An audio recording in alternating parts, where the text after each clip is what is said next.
Seeing all these railroad tracks leaving Chicago's Union Station, we're reminded that Chicago is the main hub for trains heading west.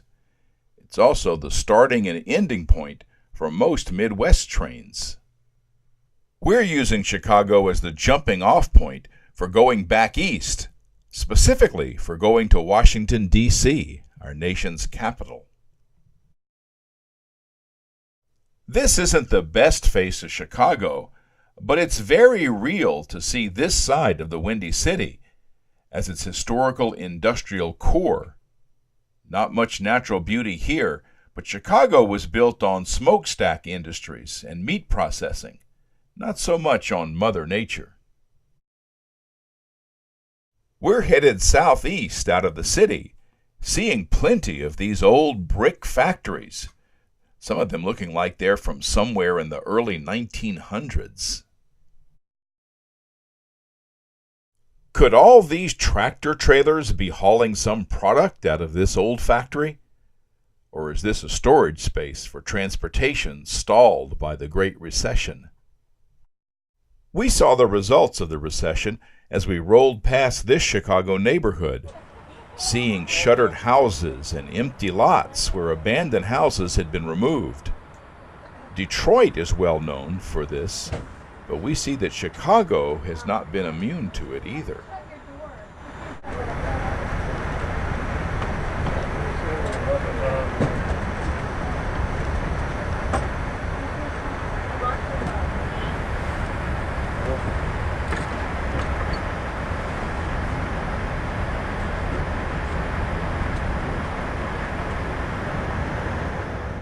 Even in the best of times, these were not the best houses, and these were not the best of times. These monstrosities are the large-scale public housing projects that produce some of the most dangerous neighborhoods in the country.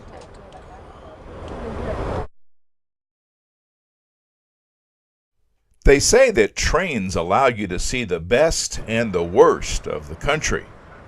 Chicago has some beautiful neighborhoods, but traveling in this direction, you don't see those beautiful ones. But some people make the best of it. Here we see garden plots worked up along the railroad tracks.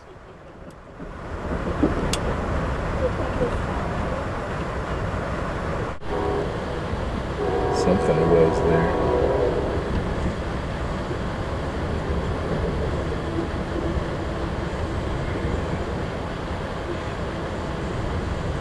It's like an old firehouse on there.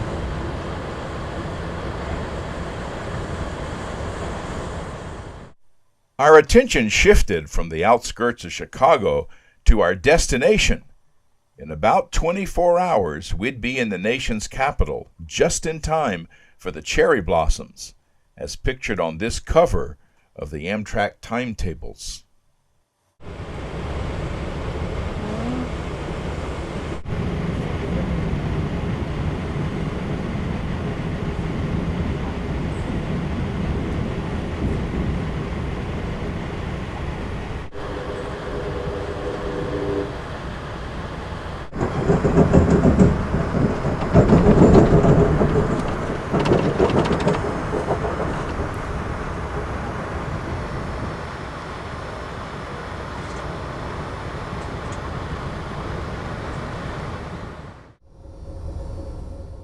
Amtrak's Cardinal leaves in late afternoon. It turned dark before we arrived in Indianapolis, and we stopped at Cincinnati in the wee hours of the morning. We awoke in Ashland, Kentucky at the first light of day. We had crossed the Ohio River during the night.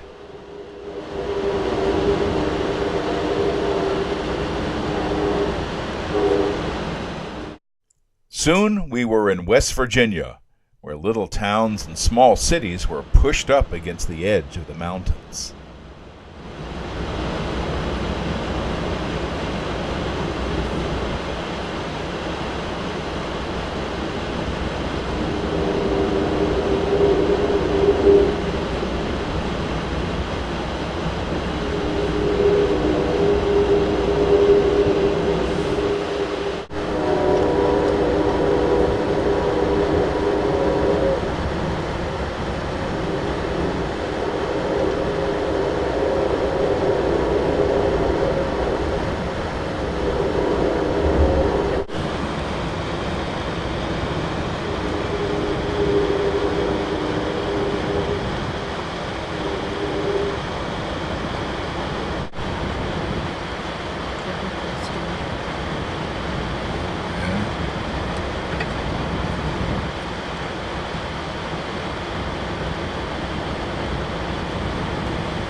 Between the towns and cities, we rumbled along past steep rock walls, enjoying the rugged West Virginia mountain country.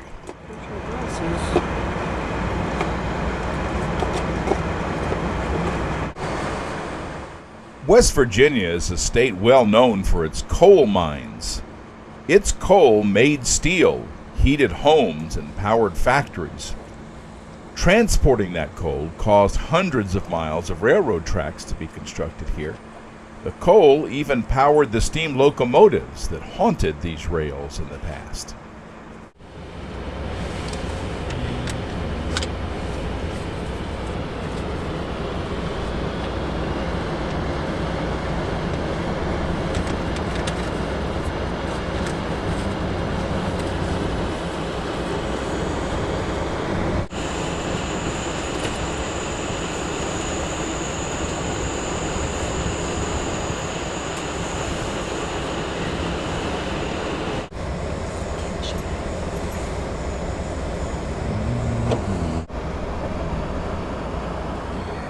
As the scenery got better, the snow started to fall, and the scenery got even better. But then, the train stopped. With the train at a standstill, we show off our amenities in our Viewliner room, starting with our own sink.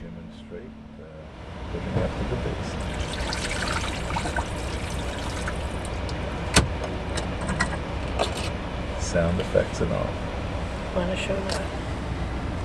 Below here we have our in-room toilet. So when you go, when you have to go, you don't have to go.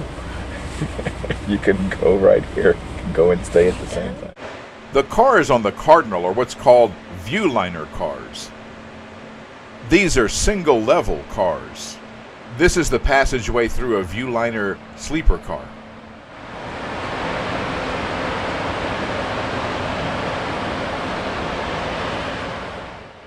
In this sleeping car of the Viewliner, the passageway skirts the full-size bedrooms on the other side.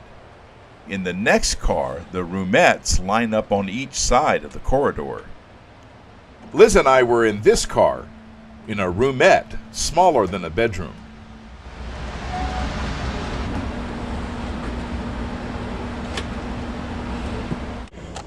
When the Cardinal started moving again, we soon found ourselves at the scenic highlight of the route.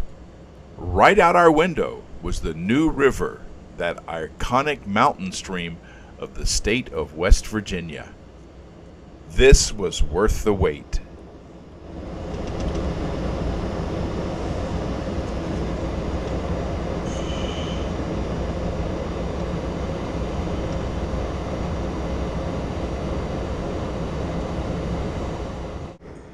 We approached the famous New River Bridge, gracefully spanning the stream high above the river.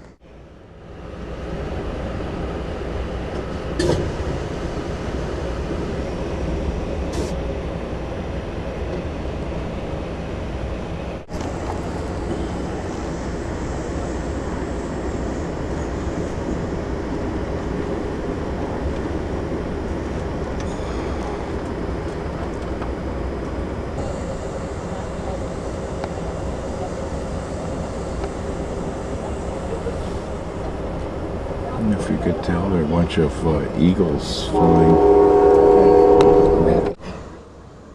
Past that towering bridge, the river took on a little bit more color, and there were more rapids. During the summer, this section is a favorite for river rafters, now a major economic support for this part of West Virginia.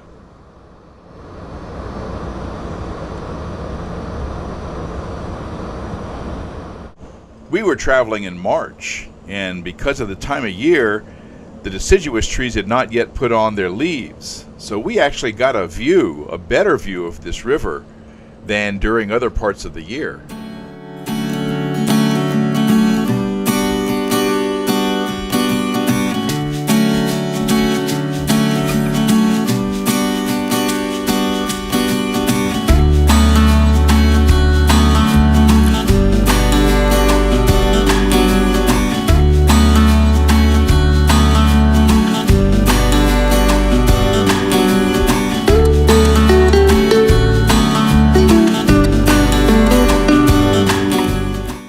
we could see the dusting of snow in the high country.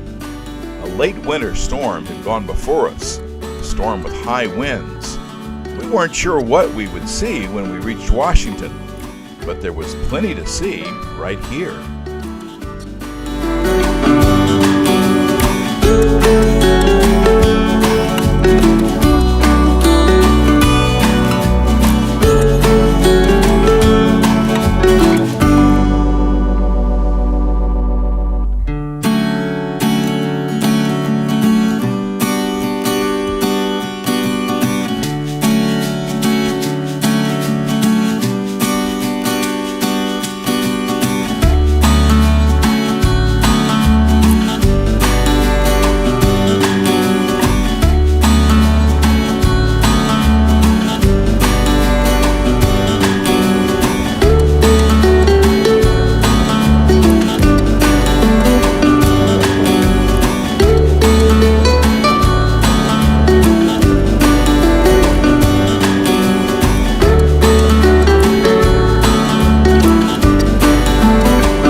West Virginia.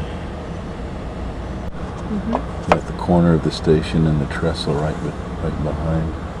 I took that picture. And it's snowing, you can see. Thank you. Ain't bad. I'm going to get a good shot of that trestle with the water under it.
Looks like we caught up with the snow, and again I wondered what Washington, D.C. would be like.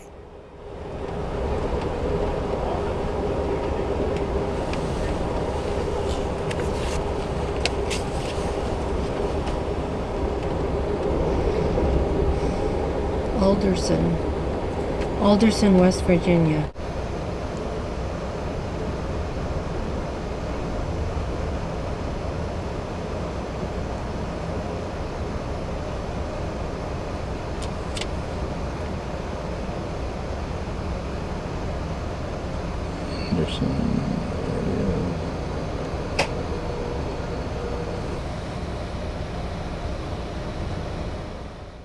You don't see glass insulators like these around much anymore. This is what our train looked like waiting in the station. The coaches are in front, then the dining car, and then the sleeping cars.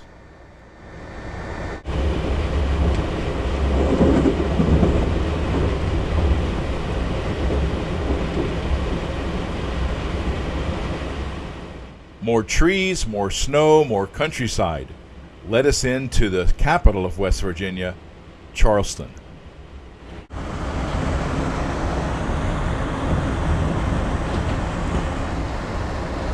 Hospital.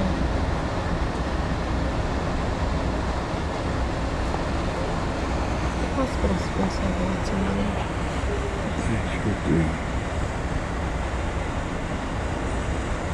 It's all new construction there. State for a parking structure. Leaving Charleston, we found ourselves headed for our destination, Washington, D.C. Soon we were in Virginia, a gentle rolling country that kept us going even closer to our destination.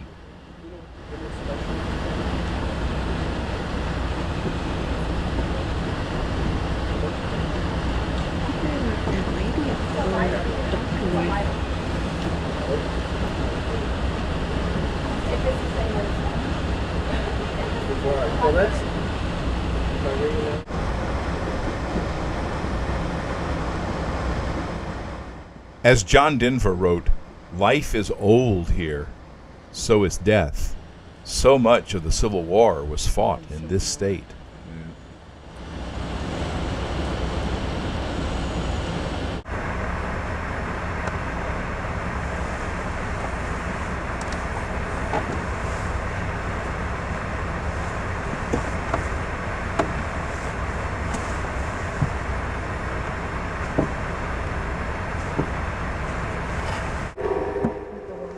Pulling out of Manassas, we could tell we were getting closer to our destination. Next stop, Alexandria.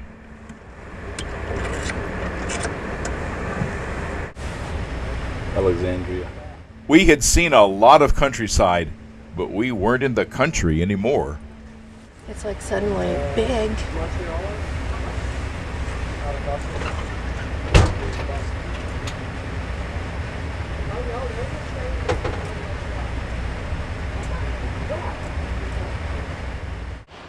Along with being the last Amtrak stop in Virginia, Alexandria is served by various regional and local public transportation means.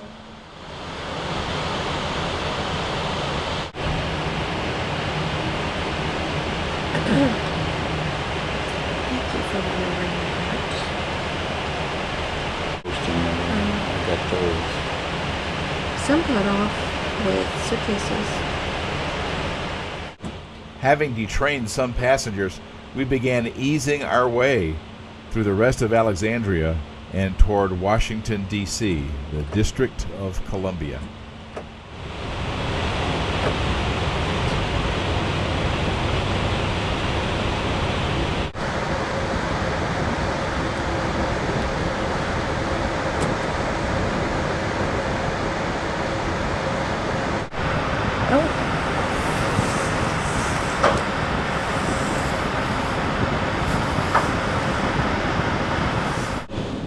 Now our excitement rose even more because here we are crossing the Potomac River and we're getting our suitcases together to get off of this train because we're soon going to be in Washington, D.C.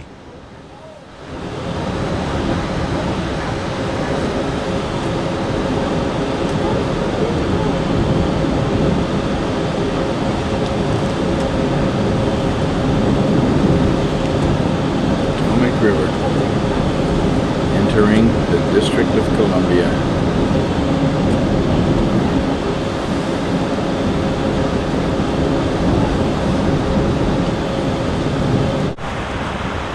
Verizon Center.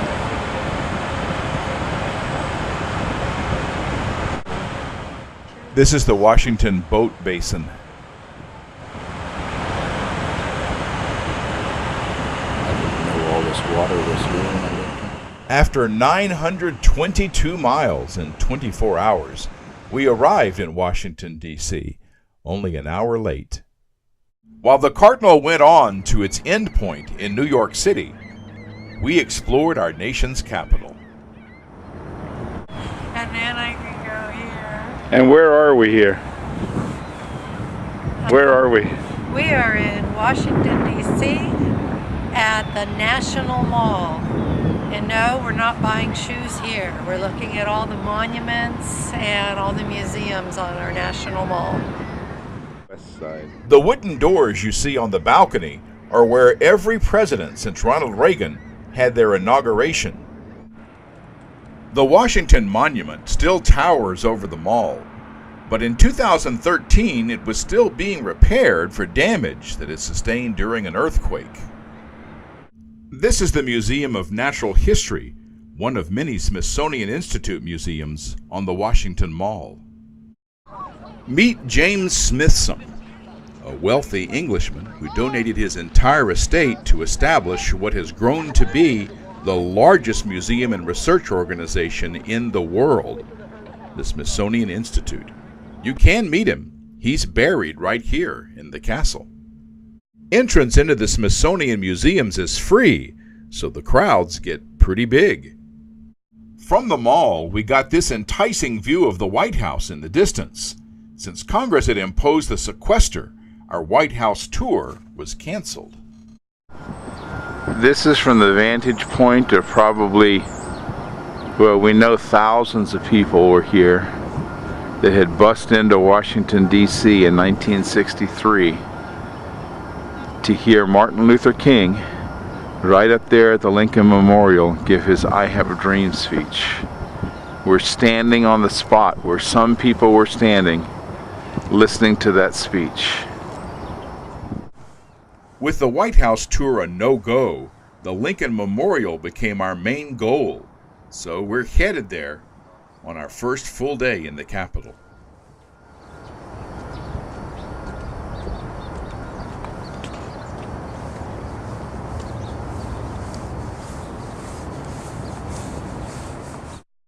President Lincoln was far from lonely on this day. People from all over the country and all over the world come here to pay their respects and to admire this savior of our republic.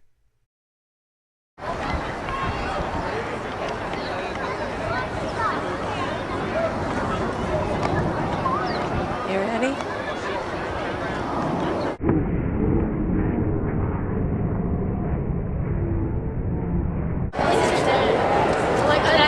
I couldn't see from the trees.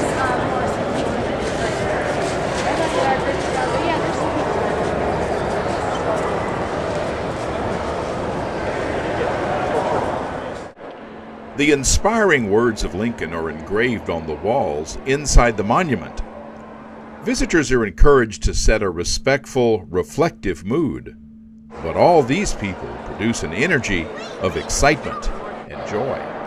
And who can blame them? To be in the symbolic presence of this great leader who held the country together during America's bloodiest war.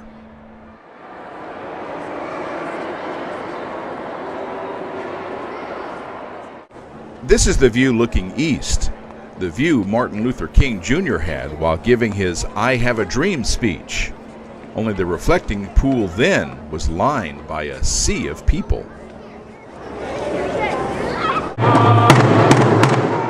On the opposite end of the mall, 2 miles from the Lincoln Memorial, is the Smithsonian Institute's newest museum, the Native American Museum.